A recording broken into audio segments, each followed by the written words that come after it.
Hello everyone, आज हम बात करने वाले हैं लिपिड प्रोफाइल टेस्ट के बारे में। तो पिछली वीडियो में हमने लाइपोप्रोटीन्स के बारे में पढ़ लिया था। तो हम लिपिड प्रोफाइल टेस्ट के बारे में इंट्रोडक्शन के बारे में पढ़ेंगे, ठीक है। तो सबसे पहले हमें पता चले लिपिड प्रोफाइल टेस्ट करा क्यों जाता है, ठीक है। देखो, लिपिड प्रोफाइल टेस्ट इसलिए करा जाता है, तो lipid profile test is conducted to check the risk for the coronary heart disease. जो हमारे हार्ट के अंदर कोरोनरी हार्ट डिसीज होती है ना, लिपिड प्रोफाइल टेस्ट उसको चेक करने के लिए किया जाता है, ठीक है। फर्स्ट लाइन का तो मतलब यही है, ठीक है। अब सेकंड लाइन ये बोलती है, एंड सेकेंड लाइन ये बोलती है कि and it is also done to check the risk which are depending upon the factors like eating habits, आपके diets, stress, exercise and the life style related. मतलब ये लिपिड प्रोफाइल टेस्ट इसलिए किया जाता है कि किस चीज़ के रिस्क को देखने के लिए, जो हमारे रिस्क आते हैं किस किस चीज़ों से, जैसे हैबिट्स से, डाइट से, स्ट्रेस से, एक्सरसाइज से, लाइफ स्टाइल से। देखो, पता है क्या होता है, जैसे हमारी ईटिंग हैबिट्स कभी कभी ख़राब होती हैं, हम जंक फूड खाते हैं, हमारी डाइट अच्छी नहीं होती, हम स्ट्रेस बहुत ज़्यादा लेते हैं, ठीक है। तो इस हिसाब से हमें डिसऑर्डर्स हो जाते हैं। तो ठीक है, तो उन डिसऑर्डर्स को चेक करने के लिए हम कौन सा टेस्ट कराते हैं, हम लिपिड प्रोफाइल टेस्ट कराते हैं, ठीक है। ठीक है, अब नेक्स्ट लाइन क्या है कि next point is the lipid profile and the lipid panel are collectively term as to the do the estimation of the total cholesterol। ठीक है, estimation of total cholesterol, high density lipoprotein, low density lipoprotein and the triglyceride। पिछली video में हमने क्या पढ़ा था? पिछली video में हमने लाइपोप्रोटीन्स के बारे में पढ़ा था। लाइपोप्रोटीन्स कौन कौन से होते हैं? High density lipoproteins, low density lipoproteins, chylomicrons, ठीक है। तो इसमें हम जो लिपिड प्रोफाइल टेस्ट करते हैं, मतलब लिपिड प्रोफाइल, हमारी बॉडी में लिपिड की प्रोफाइल क्या है, मतलब लिपिड प्रोफाइल और लिपिड पैनल को हम कलेक्टिवली क्या क्या कलेक्टिवली टर्म एज करते हैं किसके एस्टिमेशन करने के लिए, मतलब लिपिड प्रोफाइल टेस्ट कर क्यों रहे हैं हम, ठीक है। क्या है चेक करने के लिए? Total cholesterol, high density lipoproteins cholesterol, लो डेंसिटी लाइपोप्रोटीन कोलेस्ट्रॉल और ट्राइग्लिसराइड, ठीक है। और ये सब किस चीज़ को आइडेंटिफाई करने के लिए किए जाते हैं? हाइपरलिपिडीमिया, ठीक है। मतलब मैंने ये बोला कि लिपिड प्रोफाइल टेस्ट इन चीज़ों को टेस्ट की एस्टिमेशन करने के लिए किया जाता है। Total cholesterol, high density lipoprotein, लो डेंसिटी लाइपोप्रोटीन और ट्राइग्लिसराइड, ठीक है। और ये सब किस डिसऑर्डर को आइडेंटिफाई करने के लिए किया जाता है? हाइपरलिपिडीमिया, ठीक है। And it is recommended that the healthy adult having no risk for the cardiovascular disease may has his lipid profile in once every 5 years। मतलब ये बोला जाता है कि हम, मतलब एक नॉर्मल हेल्दी अडल्ट है ना, तो उसे हर 5 साल में एक बार अपना लिपिड प्रोफाइल टेस्ट कराना चाहिए, ठीक है, जिसको कोई भी रिस्क नहीं है हार्ट डिसीज का। मतलब मैंने तो सबसे पहले ये बोला ना कि लिपिड प्रोफाइल टेस्ट हम करते क्यों है? कोरोनरी हार्ट डिसीज देखने के लिए, ठीक है। मतलब सिंपल ये है कि अगर कोई भी हेल्दी पर्सन है, जैसे सपोज करो मैं ही हूँ, ठीक है। तो मुझे हम अगर मैं हेल्दी पर्सन हूँ, तो मुझे हमेशा 5 ईयर्स के अंदर अपने लिपिड प्रोफाइल को चेक कराना पड़ेगा कि कोई डिसऑर्डर तो नहीं है मुझे, ठीक है। A healthy person having no risk must check up is lipid profile in every 5 years with the fasting condition. Lipid profile test basically fasting condition में किया जाता है, ठीक है। Okay, and if the cholesterol level is high, अगर मैं healthy person हूँ और मुझे लिपिड प्रोफाइल टेस्ट करवाना पड़ रहा है, ठीक है, और अगर मेरा कोलेस्ट्रॉल लेवल हाई है, if my cholesterol level is high, if the cholesterol level is high, then it is advised to follow up the other test for the lipid profile। फिर क्या हमें बोला जाएगा? हमें ये बोला जाएगा कि हमें और टेस्ट कराने पड़ेंगे लिपिड प्रोफाइल के लिए, ठीक है। और the patient is having the high cholesterol in the past, regular testing is needed and individual should have appear for the lipid profile। अगर कोई भी पेशेंट है हमारे पास, तो उसमें क्या होगा कि अगर कोलेस्ट्रॉल पहले से हाई है, तो उससे क्या होगा, रेगुलर लिपिड प्रोफाइल टेस्ट उसके मॉनिटर करे जाने चाहिए। क्योंकि अगर उसके रेगुलर लिपिड प्रोफाइल उसकी मेजर नहीं करी जाएगी, तो उसको क्या होगा कि डिसऑर्डर होने के चांसेस, मतलब उसका लिपिड प्रोफाइल उसकी पता ही नहीं होगी, तो उसका हम एस्टिमेशन कर ही नहीं सकते, तो उसे पता नहीं क्या क्या डिसऑर्डर्स लग जाएंगे, ठीक है। तो यही मैंने अभी तक इस पेज में हमने क्या लिखा है, इस पेज में मैंने एक समरी करें हम, तो हम समरी इसकी ये कर सकते हैं कि lipid profile test coronary heart disease को देखने के लिए हम करते हैं। और इसमें क्या होता है कि लिपिड प्रोफाइल और लिपिड पैनल क्या होता है, इसको एस्टिमेशन, कि हम जो लिपिड प्रोफाइल और लिपिड पैनल है, ये हम कलेक्टिवली किसके लिए टर्म करते हैं? एक टोटल कोलेस्ट्रॉल, एचडीएल मतलब हाई डेंसिटी लाइपोप्रोटीन, एलडीएल सी, ठीक है, लो डेंसिटी लाइपोप्रोटीन और ट्राइग्लिसराइड, ठीक है। अब देखो, हमने बोला कि हाँ एक हेल्दी एडल्ट है उसे 5 साल के अंदर करवाना चाहिए अपना लिपिड प्रोफाइल टेस्ट, और अगर उसमें लिपिड कोलेस्ट्रॉल लेवल ज़्यादा होता है तो उसे बाद के फर्दर टेस्ट कराने चाहिए। और अगर किसी का पास से ही लिपिड प्रोफाइल ज़्यादा है तो उसे और तो फिर उसे रेगुलर चेकअप अपना कराना चाहिए, ठीक है, for is estimation of his lipid profile. अगर हम नेक्स्ट पेज पे चले तो total cholesterol is reading can be used to assess the risk for the heart disease। ये है कि अगर हम टोटल कोलेस्ट्रॉल अगर देखें तो उसमें टोटल कोलेस्ट्रॉल में आपका क्या आ जाएगा, HDL-C LDL-C और सारे आ जाएंगे, हाई डेंसिटी लो डेंसिटी वाले सारे आ जाएंगे। तो इसमें ये होगा कि बेसिकली आपका कि इसमें आपके सारे रिस्क आप आइडेंटिफाई कर सकते हो हार्ट डिजीज के लिए। ये लिखा हुआ है कि total cholesterol reading can be use to assess the risk for the heart disease. मतलब ये कि टोटल कोलेस्ट्रॉल की जो रीडिंग है उससे हम सारे रिस्क आइडेंटिफाई कर सकते हैं किस डिसीज के लिए। हम कर ही रहे हैं lipid profile test heart disease को मेजर करने के लिए, ठीक है, कोरोनरी हार्ट डिसीज टोटल, ठीक है। तो हमने हार्ट डिसीज को के लिए हम कर रहे हैं। However, total cholesterol is used to estimation a person or risk for heart disease, same चीज, ठीक है, and it is made up from the different components।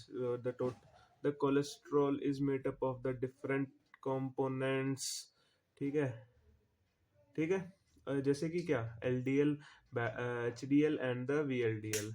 What is the LDL? LDL is the low density lipoprotein, ठीक है, and the HDL is the high density lipoprotein, and what is VLDL? VLDL is the very low density lipoprotein, ठीक है। अब जो LDL होता है उसे हम लो डेंसिटी लाइपोप्रोटीन बोलते हैं और इसे हम बैड कोलेस्ट्रॉल भी बोलते हैं। बेसिकली मैंने क्या बोला, मैंने ये बोला कि जो हम LDL होता है ना आपका, इसे हम बैड कोलेस्ट्रॉल भी बोलते हैं, ठीक है। HDL क्या होता है? HDL आपका गुड कोलेस्ट्रॉल होता है, ठीक है। अब यहाँ पे लिखा है कि sometimes total cholesterol is high because the HDL value is very high, ठीक है। इधर मैंने ये बोला कि जब समटाइम्स कि टोटल कोलेस्ट्रॉल की वैल्यू होती है वो हाई होती है ना, और क्यों हाई होती है कि अगर टोटल कोलेस्ट्रॉल हाई होगा तो मतलब मैंने ये बोला कि टोटल कोलेस्ट्रॉल में क्या आ जाते हैं हमके, ये LDL HDL VLDL सारे आ जाते हैं। तो अगर टोटल कोलेस्ट्रॉल ही हाई होगा तो क्या होगा आपका, LDL HDL भी हाई होगा, मतलब HDL वैल्यू इज हाई। मतलब अगर HDL वैल्यू की हाई हो जाएगी, मतलब HDL इज हाई तो क्या होगा, मतलब HDL अगर हाई हो गया तो क्या होगा, मतलब HDL is good and helps to protect the heart from the heart disease. अगर HDL हाई भी हो जाएगा तो ज़्यादा फर्क तो पड़ेगा नहीं क्योंकि वो अच्छी चीज़ है, ठीक है, because it is the good cholesterol. So this means that the high cholesterol not always means danger. हाँ, मतलब हाई कोलेस्ट्रॉल का कभी मतलब ये भी नहीं है कि it's always dangerous for us, ठीक है, it is always dangerous for us, it is not, it is not dangerous, ठीक है। Means when the total cholesterol is high, the individual components should be measured, ठीक है। अगर total cholesterol high है ना तो हमें इंडिविजुअल कंपोनेंट्स क्या थे हमारे, HDL VLDL और आपके क्या थे, LDL, ठीक है, इन सबको भी मेजर करना है, ठीक है। मतलब मैंने ये बोला कि अगर आपका टोटल कोलेस्ट्रॉल हाई है ना तो आपके individual component should also be measured, ठीक है। टोटल कोलेस्ट्रॉल से आप नहीं डिटरमाइन कर सकते, आपको इंडिविजुअल कंपोनेंट्स जैसे LDL ये सारे मेजर करने पड़ेंगे, ठीक है। And it gives a better idea for the actual risk. इससे मतलब अगर आप एक अकेले टोटल कोलेस्ट्रॉल को देख के आप इंटरप्रिटेशन कर दोगे पूरी कि भाई इसको ये डिसीज है, इस बंदे को जॉन्डिस है, इस बंदे को ये ऐसा है, हाइपरलिपिडीमिया है, तो वो ऐसे करेक्ट डिटर्मिनेशन नहीं हो सकती, ठीक है, वो करेक्ट डिटर्मिनेशन नहीं हो सकती। अगर उसके लिए आपको क्या करना पड़ेगा, उसके लिए आपको प्रॉपर एक पर कंपोनेंट्स सारे देखने पड़ेंगे, जैसे LDL VHDL VLDL ये सारे देखने पड़ेंगे। उसके बेसिस पे आप प्रॉपर आप एस्टिमेशन इंटरप्रेट कर सकते हो, ठीक है। आप better idea for actual risk they सकते हो कि आप जो एक्चुअल रिस्क है उसका बेटर आइडिया दे सकते हो, ठीक है। when lipid profile should be when the lipid profile should be done at regular intervals। मतलब देखो कि when lipid profile should be done, इसका मतलब क्या है कि लिपिड प्रोफाइल टेस्ट हमें कब कराना चाहिए, सिंपल रेगुलर इंटरवल्स पे, ठीक है। 5 years का नॉर्मल पर्सन में मैंने बताया था, तो वो आपको याद होना चाहिए, ठीक है।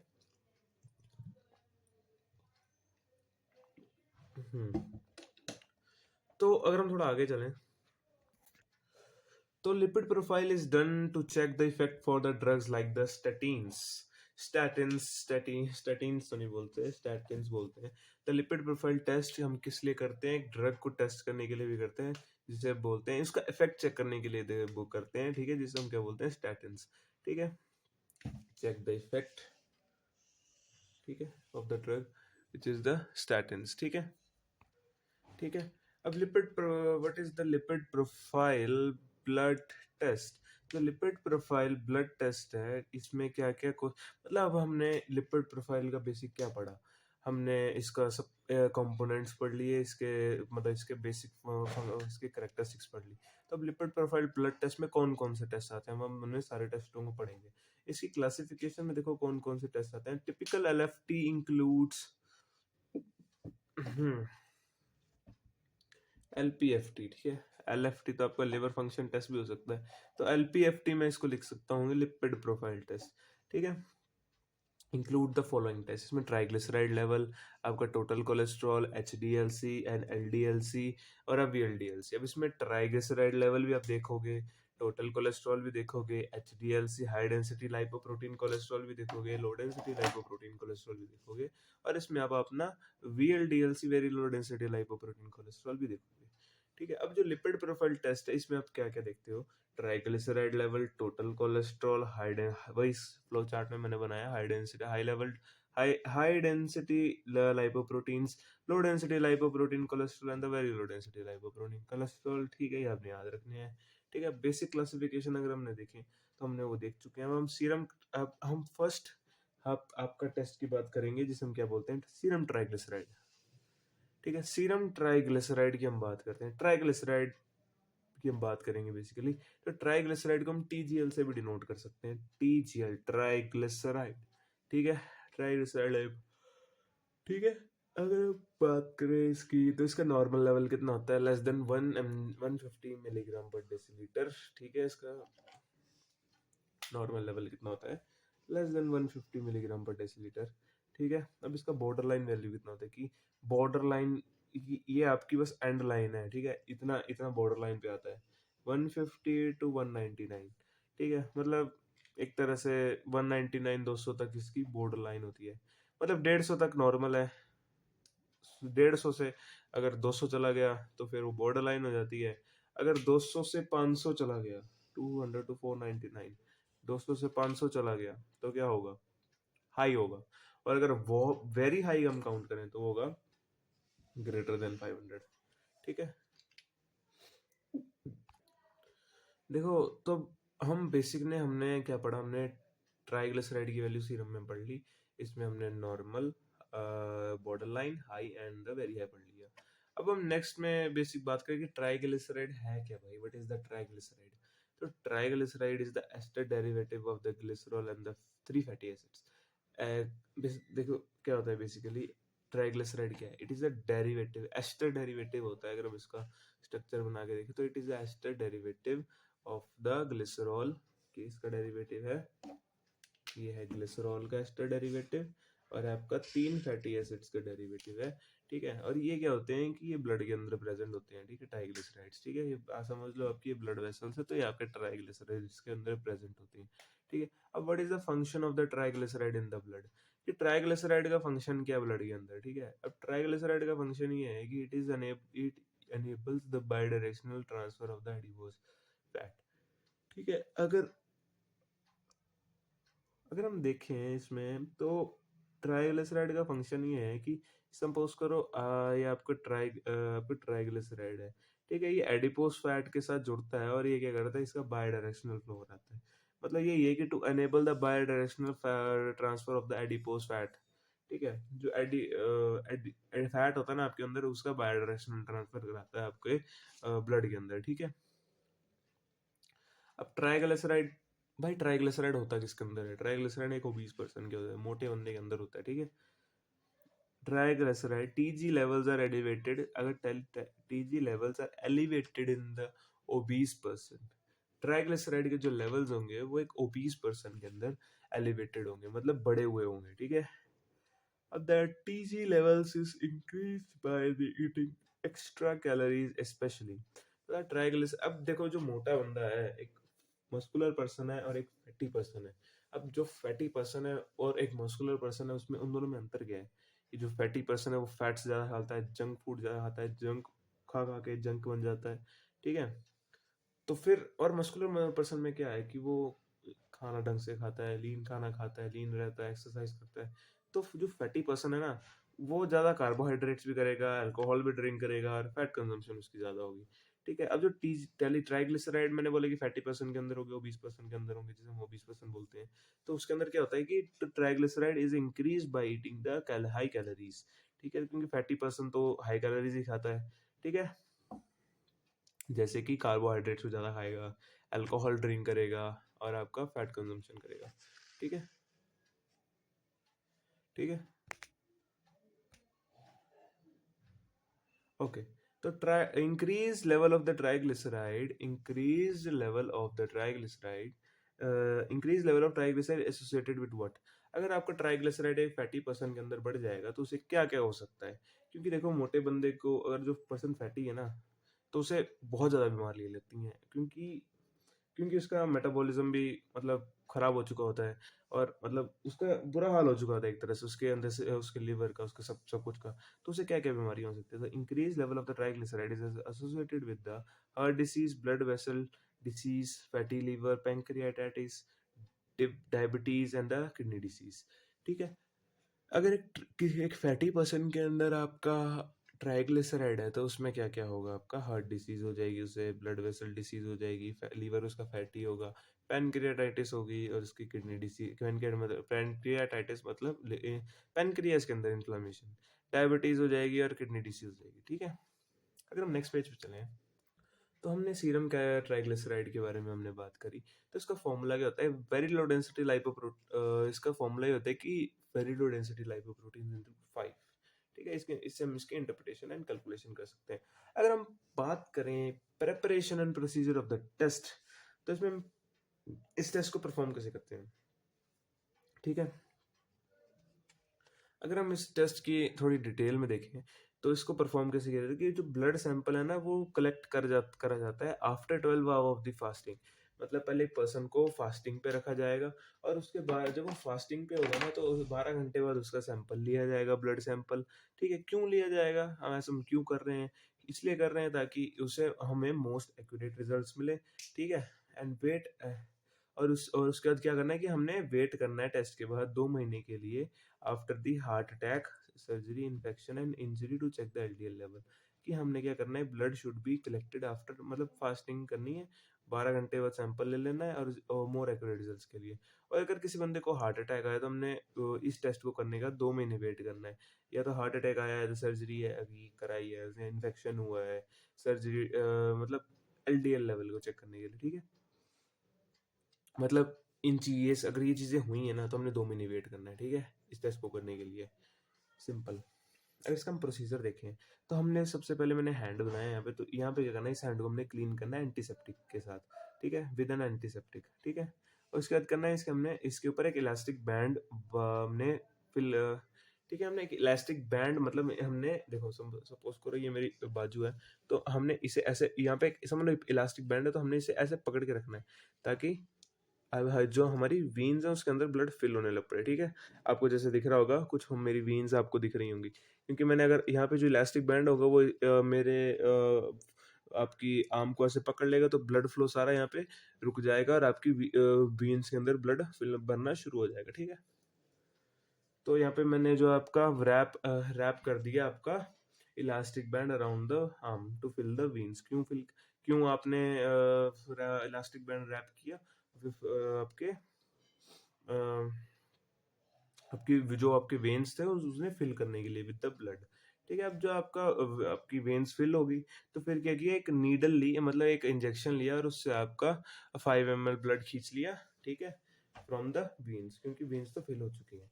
ठीक है? अब जब आपकी इंजेक्शन ट्यूब आपकी फिल हो गई तो फिर आपने क्या उस इलास्टिक बैंड को रिमूव कर दिया जिससे आपका ब्लड नॉर्मल फ्लो में आ जाए। और उसके बाद क्या किया, उस जहाँ पर आपने मतलब आपने सिंपल 5 ml ब्लड निकाला, सिंपल सी बात करें तो।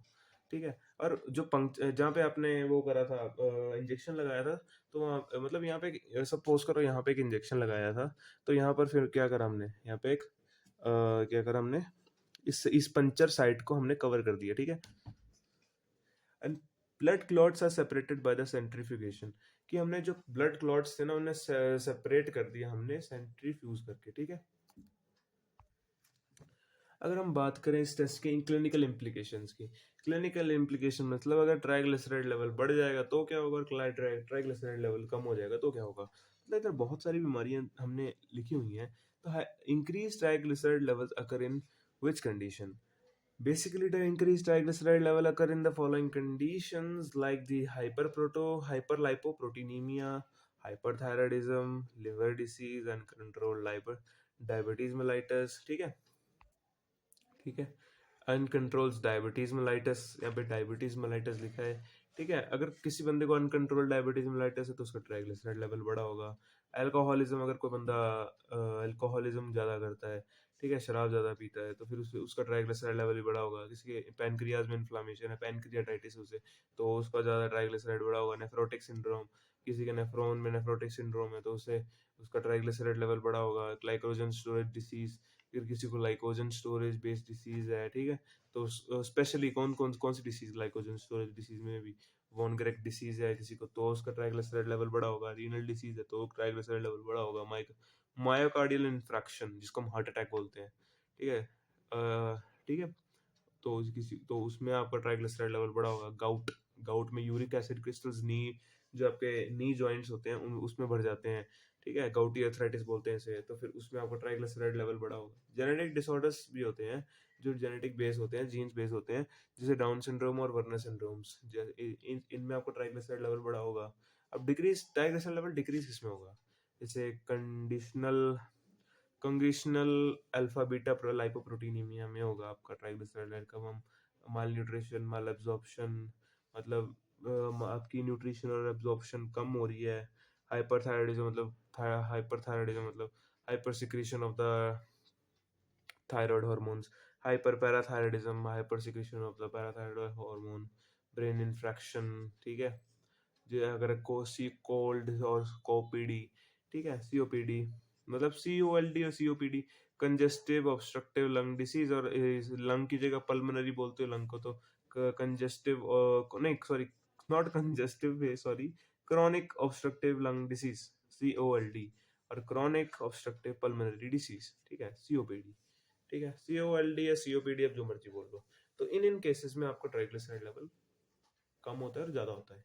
दोनों मैंने डिस्कस कर लिए। अब नेक्स्ट वीडियो में हम बात करेंगे, नेक्स्ट आपका हमने ट्राइग्लिसराइड कर लिया, हम शायद अगर हम अब हम कौन सा करेंगे देखते हैं। चलो, हमने ट्राइग्लिसराइड लेवल कर लिया, हमने ट्राइग्लिसराइड लेवल कर चुके हैं हम। अब हम टोटल कोलेस्ट्रॉल वगैरह, HDLC, LDLC, VLDLC रह गए हमारे, इनके हम देखेंगे। सेम सब कुछ है। इन सब चीज़ों में एक चीज़ कॉमन है, देखो वो क्या है।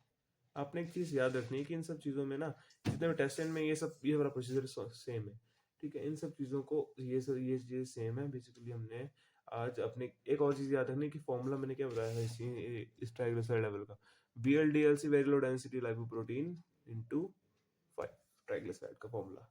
तो आज के लिए इतने रखते हैं, तो तब तक के लिए बाय बाय।